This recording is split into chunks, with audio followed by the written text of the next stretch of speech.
This is Fred Beck from Fred Beck Fighting. Today I'm very lucky, joined by, once again, it's been a few months, but I'm joined by Ryan Rhodes. So Brian, how have you been, mate? It's been a while since we last spoke. It has, Fred. Loads have been going on. We've been doing a lot of promotions with the boxing shows. I've done a couple of other promotions. I did one with John Fury. I did an event with John Fury, and then a couple of weeks ago, I did an amazing event with Nigel Benn and Chris Eubanks. It was fantastic. Yeah, I want to ask you about those shows. How did you kind of send them an email saying you kind of wanted a talk show? You kind of have an interview, you kind of making them talk about the stuff they're So what? yeah. So what I've got a great relationship, a great contact with Gold Star Promotions, who do all the events, kind of what I'm doing, but on a massive scale, a massive scale. So Spencer Brown and James Ward at Gold Star Promotions, I've got a great relationship with them. Um, every now and again, I'll get onto them and ask if they can see if someone's available, or they'll give me a call and ask if I want to do an event with a certain sportsman or a famous, I don't know, actor or something like that. And I think if it's worth it, I'll definitely do it. Like I say, this year we've done two great events. One with John Fury, such an interesting fella, and then a few weeks ago I did an amazing event with two of Britain's legends, Nigel Benn and Chris Eubanks, which the show was absolutely amazing. It was a great event. Yeah, I saw John Fury. I saw him from a few meters away because I was at York Hall yesterday for the Isaac Low fight, and Tyson was literally like just a I was ringside, and Tyson was a meter away from me. I was like, Tyson. Yeah, He had obviously some big things to do, and obviously John Fury is there, so he might take a break from that. But did you have yeah. Floyd Mayweather one time? So that again, sorry. Did you have Floyd Mayweather one time? Or at least Yeah. So when was it? It was last year, beginning of last year, beginning of March last year. We managed to get Floyd Mayweather over for a dinner and question and answer. Another event. I was so nervous with that event because as big as Floyd Mayweather is, I was just so nervous that anything can happen with him.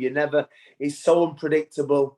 But when I got the telephone call that his plane had landed at Doncaster Airport, and I'd got a car picking him up, the driver gave me a call and said that he got Floyd Mayweather in the back of the car, and all of a sudden it was just a big sigh of relief. It was just a big relief that Floyd was on his way to the venue.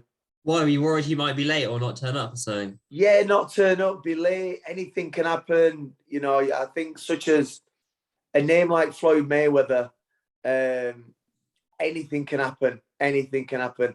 I mean, it's not as if he was doing the events for the money. It's not as if he needed the money. So, what was he wanting to come to a venue in Rotherham for and do a question and answer with me? But once he got there and got into the venue, the guy was a legend. He was brilliant. Um, he was so charismatic. He would interact with us. He would chat with us. He would joke with us, and he was great with the crowd. He was supposed to be on stage for, I think they said around 30 to 40 minutes. He was on the stage for an hour and 15 minutes. He was brilliant, brilliant. And then he went backstage to the green room to, I think, to have a drink, a coffee or whatever. And then he came out to do the pictures, and he did absolutely every single picture. We had about 600 people, and he did every picture. It was great. I want to come next time. If you ever need an interview to any of these events, Brian, I'm always available, only a message away. But do you think you'd have Floyd again? Um, I don't know. I think once you've done someone as big as Floyd Mayweather, you need to. If I'm going to do him again, it's going to be like in 5, 6 years' time. It wouldn't be one of them events that I'd do year after each other. I did an event. It was December 2019, December 19. I did an event with Joe Calzaghe, and we sold the place out in. I think the tickets have only been on sale for 4 weeks, and we sold the place out. And I could have done twice as many. I think we did four. The venue is a brand new venue, the OEC. It's where we've got our pro show tonight. It only holds 450 people, and we sold it out in 4 or 5 weeks. I would definitely do Joe again. I think the demand for Joe Calzaghe was just crazy. Everybody wanted tickets for that event. So someone like a Joe Calzaghe, I would do, probably a couple of years after. He's definitely worth doing again.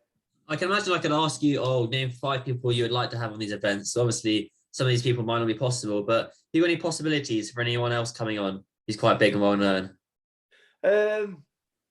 I think someone what's not been to the UK, someone what's not done an event in the UK. Now, Floyd did a UK tour, if I'm right in thinking, maybe 5-6 years ago. So that's why I did Floyd again.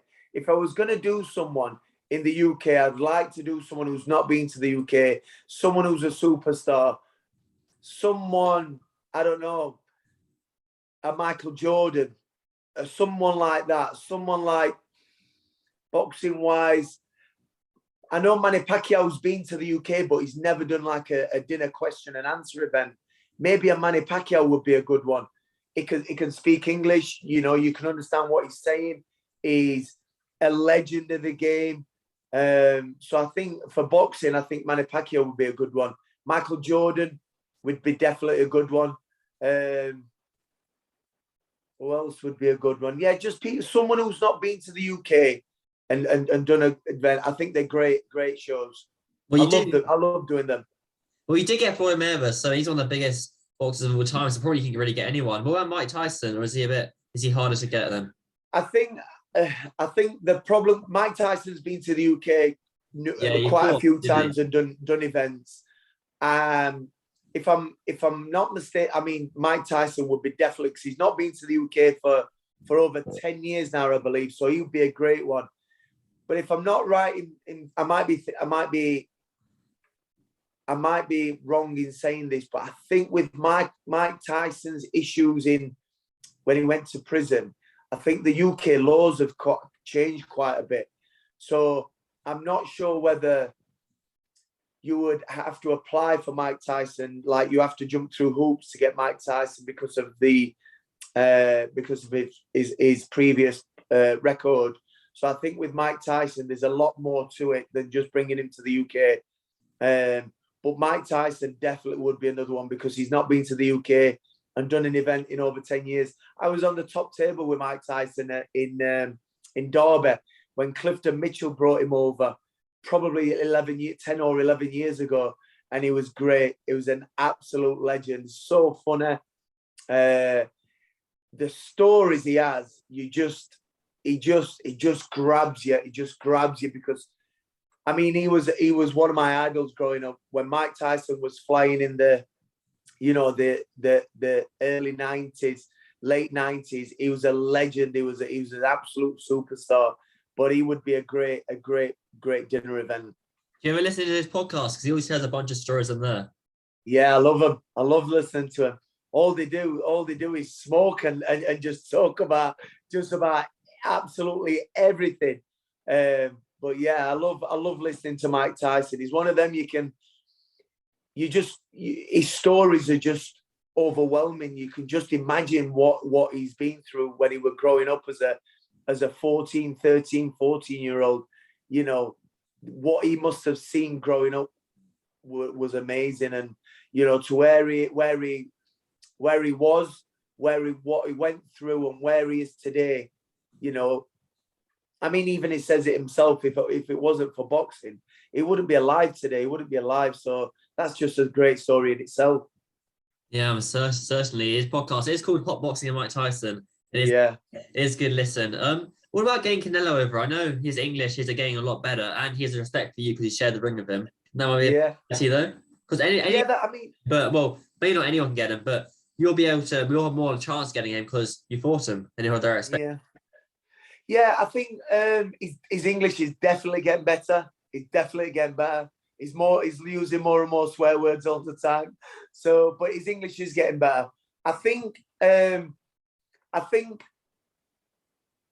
as a dinner event, you have to really look and look who's gonna be interested in this event. Why are they going to be interested? You've got to work out the costings. Is it ticket wise? Have you got ticket prices? Are they affordable for people to think? Yeah, I'll pay that to come and watch this person. So you've just got to weigh everything up. It's not just about putting an event on and hope it sells. You've got to really, really think about, you know, why people want to come to this event. Would it be affordable to charge these kind of ticket prices and keep people to think, yeah, that's affordable. I'd love to come and pay for that. So it's just, I mean, I don't think Canelo would be cheap, and then I'd have to work out the ticket prices to make it cost effective for that. So I'd have to know prices before I would think about doing Canelo in the UK. Have you ever spoken to Canelo since your last fight at all? No, a few messages over the years that, you know, whenever I put a tweet out, he's liked it or shared it or something like that. But other than that, no conversation or anything. Okay, you can have a nice little catch up then. I'll interview Canelo for you then. I'll do it for free. I'll interview. Okay. Oh, I appreciate that. Thanks, Fred. Hey, I'm seeing you're getting more and more out there. I'm seeing you getting busier and busier, doing a lot of press conferences and, you know, doing a lot of boxing shows. That's great. That's great. You've come a long way in such a short time. Yeah, I love doing the interviews. It's just talking to people, then recording and uploading to YouTube. It's really good. I went to the York Hall show yesterday. Isaac Lowe fight was really good. And then today I'm going to Copper Box Arena in the kind of Olympic Park, 11,500 yards. But we won't talk about those fights because the interview will be out next week. But one fight I do want to talk about is the Kell Brook and Amir Khan. You probably do get asked about this a lot. I remember I saw a clip on Sky Sports where you were, I think it was on Sky Sports, where you sitting next to Amir Khan and like, Ryan, who do you think is going to win? And you're like, well, it's a real 50-50. And everyone thinks, oh, yeah, there's no way you're going to say, oh, Kell was like, oh, I think Kell Brook will stop Amir. And Amir Khan's just sitting right. Yeah, I got quite a lot of stick from that on Twitter for 2 or 3 days after. I was getting so much abuse from that. But listen, I don't care what anybody says about this fight. We are all going to tune in and watch this fight. Yes, it may be 4, 5, 6 years past its best, but the one thing that we want to know is who is going to win, and that's why we're going to tune into this fight. Kell's not what he was. Amir Khan's not what he was. But listen, let's see who the best they're probably still the best welterweights in Britain. Let's not make no mistake about that. Probably the best 2 welterweights in Britain. We're all going to be interested in this fight, and the everything what I'm seeing on social media is that it's really 50-50 split. 50 are going for Khan, 50 are going for Kell. I'm slightly still favouring Kell. I really do think the one thing what Kell will always have is a good punch. He's got great reflexes. He's got great timing. The one thing what Kell will always have is a bad chin. And when you've got a good punch... You mean Amir Khan, you mean Amir, not Kell. Sorry, yeah, Amir Khan is a bad chin. And the one thing that is terrible for a bad chin is power and great timing. And that's what Kell still has. So it all favours, for me, this is only my opinion, it all favours in Kell's favour that he will win this fight. 5 years ago, I would have put Kell to knock Khan out in 4, 5, 6 rounds. Now I think he'll catch him, but it'll be later on. It might be 7, it might be 8, 9, 10 rounds. But he will catch him. He will catch him. I think the fight's in Manchester. You're gonna go to it then? Yeah, I'd love to go. Yeah, it's at the Manchester Arena. Yeah, I'd love to go. I've again, from Monday when the fight got announced, I've had so many messages asking about tickets. So I messaged Kell's stepfather, Terry, a couple of days ago, just saying, what's the situation with tickets? So he was saying, look, we should know everything with prices, when they're going on sale and everything in the next probably week or so. So everybody what's asking for tickets, please bear with me.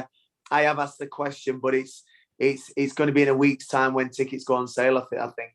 Are you kind of the guy, because I remember I saw in your story, I think you were helping Kid Galahad out with the tickets. Are you kind of the guy who helps England parties out with all the ticket selling and stuff? Yeah, no, not everybody. I mean, if people ask me for tickets, you know, I know how hard this game is, and I know how important it is for fighters to sell tickets. So if anybody asks me to try and get any tickets, and the fight, I know the fighter, then I'll message whoever it is, whether it's Barry, whether it's Kel, and I'll say, look, people are asking for my tickets. Do you want me to try and get rid of some tickets? So I'll always help out, because I know, it's always good when a fighter can sell tickets. So I'll always try and help out if I can. Yeah, it is nice. I mean, it is quite stressful for fighters to always do the training, be cutting weight on the final week, then have to go drop all the tickets off at people's houses. Well, I have a show tonight, and we did all the tickets, and we all the tickets got handed in yesterday at the weigh-in. Today, I've had probably 6 messages from 3 of the fighters asking, can they have some tickets left on the door? So this is how it is. So the fighters are fighting tonight, and they're contacting me and saying, look, someone's asked them for some more tickets. Will I be able to leave one? So that's the part and parcel of a professional boxer selling tickets. It happens even on the day of the fight. Yeah, even a few hours before. I remember Dillian White always saying that even like a half hour before his fight, he was outside the kind of little arena trying to sell a few more tickets. And now look at what Dillian. Absolutely. Now, just before I let you go, have you got anything else coming up? Obviously, you got a few shows. Yeah, I mean, this is the last show of the year. It's just a 4-fight dinner show in Sheffield, just to finish the year off. It's been a tough year with these shows, Fred. I'll be honest with you. There's too many shows. There's not enough fighters, and when there's not enough fighters in the UK, we're having to go abroad to try and get fighters. The foreign fighters are so expensive now to get over. So small hole shows, professional boxing it's tough at the minute. It's tough. I think speaking to other promoters and asking them when I'm trying to make a match, Ryan, no one's ever known boxing like this before regarding making matches and creating events and creating smaller boxing shows. No one's ever seen it like this. So COVID has took its toll on professional boxing. Small hole shows, we're not lucky enough to have TV backing and big money backing, which, you can afford to get overseas fighters, you can afford to offer big money to UK fighters to take matches to make it worth their while. But we're not fortunate enough like that. But I'm hoping next year, all the away fighters will have had a couple of fights. All the promoters will have put a couple of shows on. So hopefully it starts even itself out next year. So I'm looking forward to really getting this year behind us with the shows and everything, and looking forward to a fresh start next year. But yeah, certainly it does. Hopefully it does even itself out. I mean, small hall boxing is where it all begins. But I probably should do this disclaimer, because I know a lot of people can be commenting about this. You're kind of a man for doing interviews about Esports Boxing Club. As much as I would love to ask you about the game, as much as you'd like to answer the questions, we aren't allowed to talk about it from the guys at ESBC. But what I'll do, when I stop the recording in about 2 minutes' time, I'll ask you about all the questions then. Yeah. Like I said, I mean, as we spoke just before, the amount of stuff what's going on, I'd love to talk about, but we want to tell people when it's the right time. We want to tell people the right stuff at the right time. Yeah, I'm sure. When it comes out, we'll do me versus you. I'll be Canelo, and you can be yourself. Listen, it's going to be 1-1 then. It's going to be 1-1. There's going to be a trilogy. I can feel a trilogy, Fred. We'll do one on Zoom, but thanks for your time again, Ryan. I'm sure we'll catch up in a few months. But where can people find you on social media, right? If people want to contact you for tickets or anything like that, where can people find you at? Get on me at social Facebook, Ryan Rhodes on Facebook, 26 RLR on Twitter, and 26 Ryan Rhodes on Instagram. So, or even the fighters, because the fighters really need help, getting on, selling tickets and getting on these shows. It's their bread and butter, and they wanna achieve and end up fighting on big TV shows. So support the fighters, support the promoters, and hopefully boxing next year is in a better place. I'm sure it will be around, but thanks for the time again. We'll catch up soon. Anytime, Fred. Good. Take care.